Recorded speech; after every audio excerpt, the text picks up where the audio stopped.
Hello, this is Michele Knight and welcome to your June Monthly. It's a great month full of potential. Yes, we have Jupiter, Saturn and Pluto, and at the end of the month Mars going retrograde. But it kicks off with Venus trine Jupiter and Venus trine Neptune, a grand water trine which plunges us into our emotions, into love, into sensitivity, compassion and deep, deep connection. Venus is entering Leo, giving us all a love boost, and Neptune and Mars are going retrograde, joining Jupiter, Saturn and Pluto. It's time to get into the time travel machine and see where we went wrong and how we can cure our past. Here's your monthly astrology.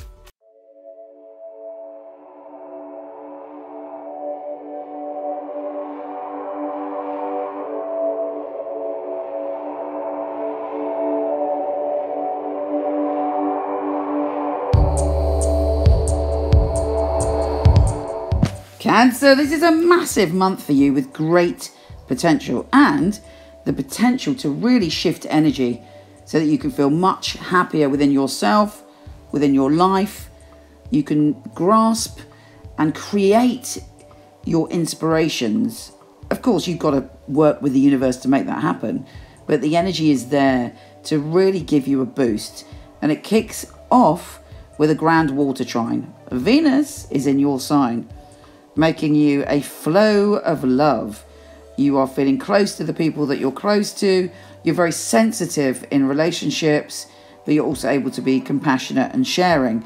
And when this is trine Jupiter, you are off the scale, loving and giving and generous. You could go a little bit crazy in love, actually, just like the song. You may find yourself in a wild relationship or sensual experience. Or it may be that you're maybe being a bit overly generous. I would say that's the only thing you have to worry about. With Venus trine Neptune, you may watch out for a fantasy about somebody from overseas or from a different world to you, or different belief system, or different kind of just somebody totally different to you. If you've suddenly fallen for somebody totally different to you, or someone who lives a long way away, just make sure it's real, because you really are got your rose-tinted glasses on and you're loving it. But you know, when Neptune's involved, there can always be an element of fantasy, and it's in your house of travel and study. So it could even be someone that you're studying with, or at your college, university, or whatever it is. So watch that. But you know, you're loved up anyway at the beginning of this month, or you're consumed with love. If you've had a difficult time or you're in a difficult relationship, it's the perfect time to put that energy into resolving that. The Sun is conjunct Mercury on the 6th, and you are super psychic. You're feeling intuition and magic in the air. You might walk down the street and be thinking about someone and they pop up. You might, you know, even if you a tarot reader, or if you're an intuitive anyway, you know, your messages, that's off the scale detailed. So have faith in that. Allow that energy to come through you. Watch out that somebody isn't trying to spin you an illusion, though, of course, because that's, as I say, the other side of it. With Venus opposing Pluto and Venus in your sign, you may find that there's a power struggle, or you suddenly feel very obsessive about someone. So, again, dampen that down a bit.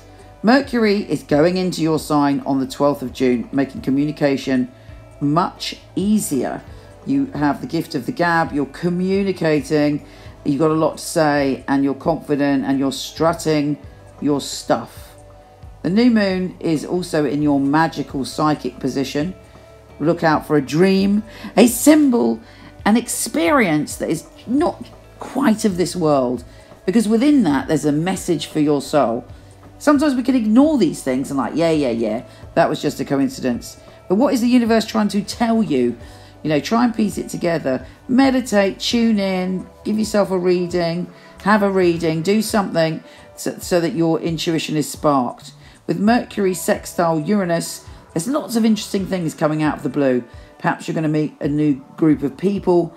Perhaps you're going to be asked to be the leader of a group. But whatever it is, you're up for it because you're feeling spontaneous.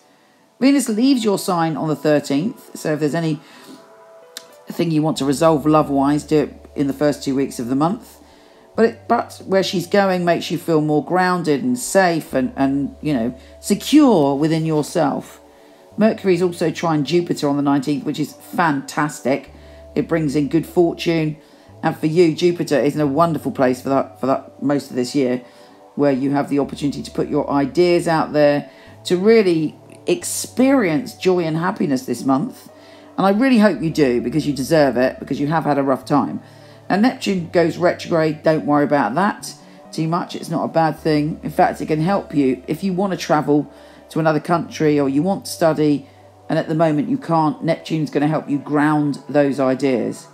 The Sun is entering your sign on the 21st, and Mercury is trine Neptune. I would say that the whole of this month has an added touch of magic and soul glamour for you. You are feeling much more relaxed within yourself and able to make things happen. And if there has been a lot of hardship around you, there should be, fingers crossed, breakthrough for you. Of course, you have to work with this energy and know that the planets have got your back right now. When the Sun enters your sign, it's your time. You know, it's a time where your energy is reinvigorated or invigorated, and you are pumped up. Yeah, batteries are charged and you're ready to go. We do have Mercury opposing Pluto, so there may be some power struggles connected to a relationship or a friendship around the 23rd, but you're feeling strong enough to deal with that.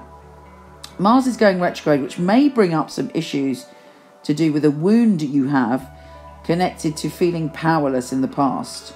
And for you, this may be more potent than some other signs because it's in your primal zone.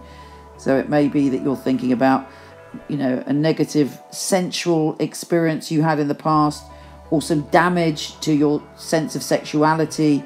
You're reclaiming that, though. Whenever we are taken back to the past, we have the opportunity to reclaim and transform and do things in our mind that bring us back into our power. And it could even be that there is someone in your past that you had an incredible sensual attraction to that pops back up. But is it for now? You know, use all your magical intuition to decide whether it's a good or a bad thing. Full moon in Capricorn on the 28th gives you a real insight and psychic insight and messages about your relationships. You'll be feeling very intense about and emotional on that moon, but you're also deciding who and what you want to commit to. Mercury leaves your sign on the 29th, but again, makes you grounded, makes you feel safe and secure to move on and, you know, be the goddess that you are, or God. Take care, and I'll speak to you soon.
Hello, wonderful one. Thank you so much for listening. It would be fabulous if you liked, subscribed, or shared. It would be really, really helpful.